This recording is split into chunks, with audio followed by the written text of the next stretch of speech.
അപ്പോൾ ഈ സിനിമയിലെ ഞാൻ കുറച്ച് കഥ കേട്ടപ്പം ഒരു മകനെ നിർബന്ധിച്ച് ഒരു സ്ഥലത്തേക്ക് പറഞ്ഞു വിടാൻ വേണ്ടി ശ്രമിക്കുന്ന അച്ഛൻ, എന്നാൽ പോകാൻ താല്പര്യമില്ലാത്ത മകൻ, അതൊക്കെ കുടുംബത്തിൽ നടക്കുന്ന സംഭവങ്ങളാണ്.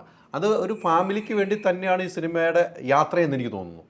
തീർച്ചയായിട്ടും. അതായത് ഞാൻ പറഞ്ഞില്ല, ഫാമിലി എല്ലാവരും എല്ലായിടത്തും അങ്ങനെയല്ലേ. ഇപ്പോൾ ഒരിക്കലും എനിക്ക് തോന്നുന്നു ലോകത്ത് മാതാപിതാക്കളുടെ ഇഷ്ടത്തിനനുസരിച്ചായ മക്കൾ പഴയ ജനറേഷനിലൊക്കെ കുറേ ഉണ്ടാവും. ഇപ്പം ഒരിക്കലും നമുക്ക് ചിന്തിക്കാൻ പറ്റില്ല. കാരണം നമുക്ക് സിനിമ പിന്നെ ചിലരുണ്ട് പഠിച്ചിട്ട് ആ അച്ഛൻ്റെ ഇഷ്ടം പോലെ പഠിച്ചാലുള്ള പഠിച്ചു, ഇനിയിപ്പോൾ എൻ്റെ ഇഷ്ടത്തിന് പോകുമെന്ന് പറയുന്നവരുണ്ട്.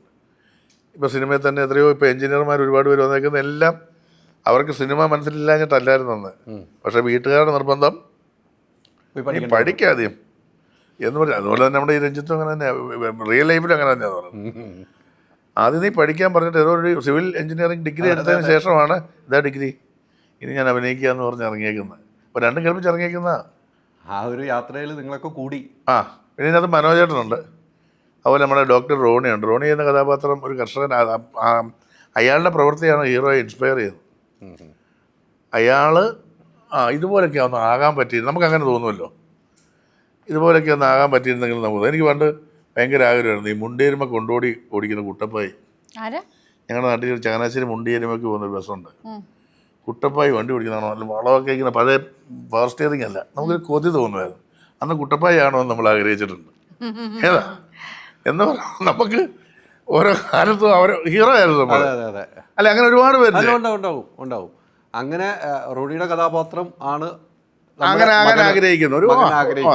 പക്ഷെ അതിന് അച്ഛൻ അല്ല അതാണ് 23-ാം തീയതി തിയേറ്ററിൽ വരുമ്പോൾ കാണാൻ പറ്റും. സപ്പോർട്ട് എങ്ങനെയാണ് റോണിയായി മാറുമോ മകൻ, അതൊക്കെ അതെല്ലാം 23-ാം തീയതി അങ്ങോട്ട് മാറിയിരിക്കും. ഞാൻ കഥ പറഞ്ഞുതരാം. അല്ല 23-ാം തീയതി കാണാന്ന് പറഞ്ഞു. കണ്ടോ? ഞാൻ 23-ാം തീയതി കാണാന്ന് പറഞ്ഞു. പിന്നെ കണ്ടു കഴിഞ്ഞാൽ ഒരു കാര്യം ചെയ്യണം, ഇഷ്ടപ്പെട്ടെങ്കിൽ ഇഷ്ടപ്പെട്ടെന്ന് പറഞ്ഞേക്കണം. കൊല്ലരുത് അല്ലേ? അതെ, അങ്ങനെ നമ്മൾ കൊല്ലോ? ഇല്ല, നമ്മൾ കൊല്ലൂല്ല. മഞ്ജുവിനോട് ചോദിക്കേ, മഞ്ജുവിനെ ദൈവമേ ഒരു കുറച്ച് സമയം കിട്ടിയിട്ടുള്ളൂ.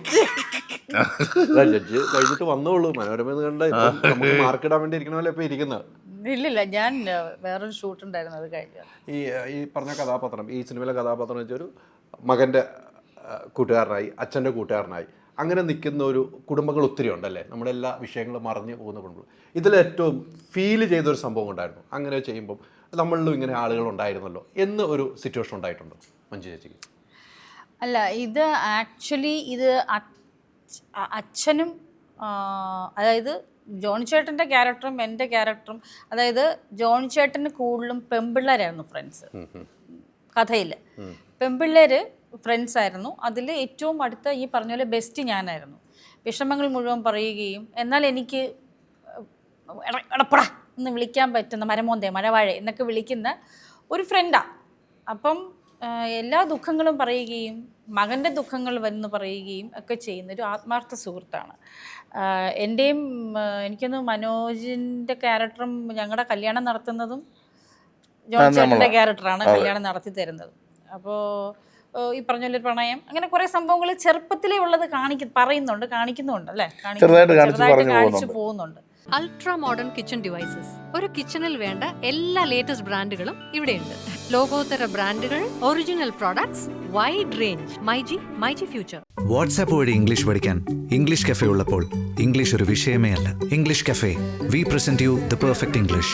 WhatsApp now 9633 888 575.